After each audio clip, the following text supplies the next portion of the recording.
Hey guys, it's Miss Oliver here. I'm gonna read this story to you. I wanted to share it with you guys. It's called Frog and Toad Together by Arnold LaBelle. It's one of my favorite stories. My second grade teacher, when I was your age, read this to us, and it ended up being one of my favorite stories. Now, this is a chapter book, so there are 5 chapters. I'm just going to read one chapter a day and on this discussion, and then I'm going to post a question for you guys to answer. Okay? So today's challenge is after you listen to chapter 1, I want to know if you've ever made a list like Toad did, and if your list worked out or if it didn't work out. So I'm going to go ahead and start reading so you can see if Toad, if his list ended up working for him or if it didn't. All right, chapter 1, a list. One morning, Toad sat in bed. "I have many things to do," he said. "I will write them all down on a list so that I can remember them." Toad wrote on a piece of paper a list of things to do today. Then he wrote, "Wake up." "I have done that," said Toad, and he crossed out "wake up." I've woke up today. Have you? Then Toad wrote other things on the paper. He wrote, "Eat breakfast, get dressed, go to Frog's house, take walk with Frog, eat lunch, take a nap, play games with Frog, eat supper, and go to sleep." "There," said Toad. "Now my day is all written down." He got out of bed and had something to eat. Then Toad crossed out, "Eat breakfast." This Toad fella, he's very organized. I kind of like him. Toad took his clothes out of the closet and put them on. Then he crossed out, "Get dressed." Toad put the list in his pocket. He opened the door and walked out into the morning. Soon Toad was at Frog's front door. He took the list from his pocket and crossed out, "Go to Frog's house." I really do like Toad.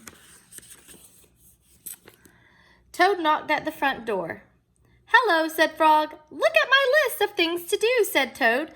"Oh," said Frog, "that is very nice," Toad said. "My list tells me that we will go for a walk." "All right," said Frog. "I am ready."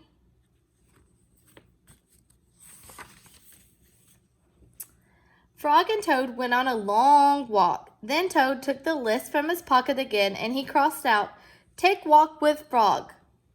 Just then there was a strong wind. It blew the list out of Toad's hand. The list blew high up into the air.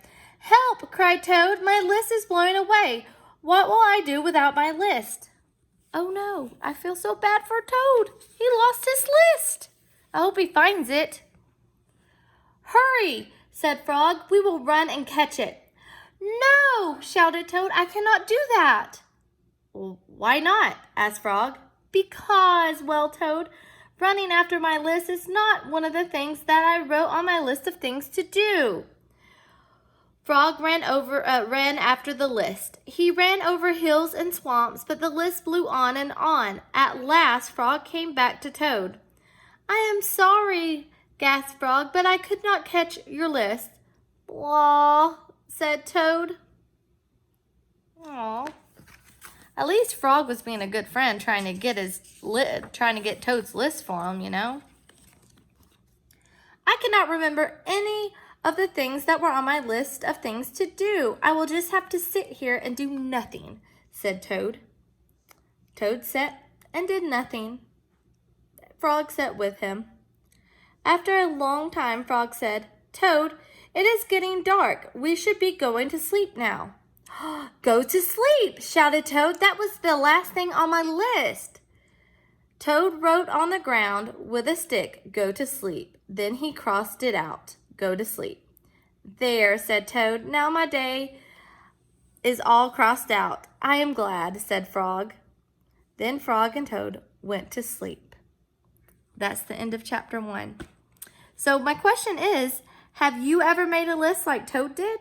Have you ever had a problem like Toad? Like you have something and you lose it, or you made this cool list and you lost it. You know, how can you relate to Toad? All right. And if you want to answer another question, you could also tell me how you think Frog was a good friend to Toad. I want to hear what your thoughts are on chapter 1, okay? I love you guys, and I can't wait to read chapter 2 to you tomorrow. See you soon.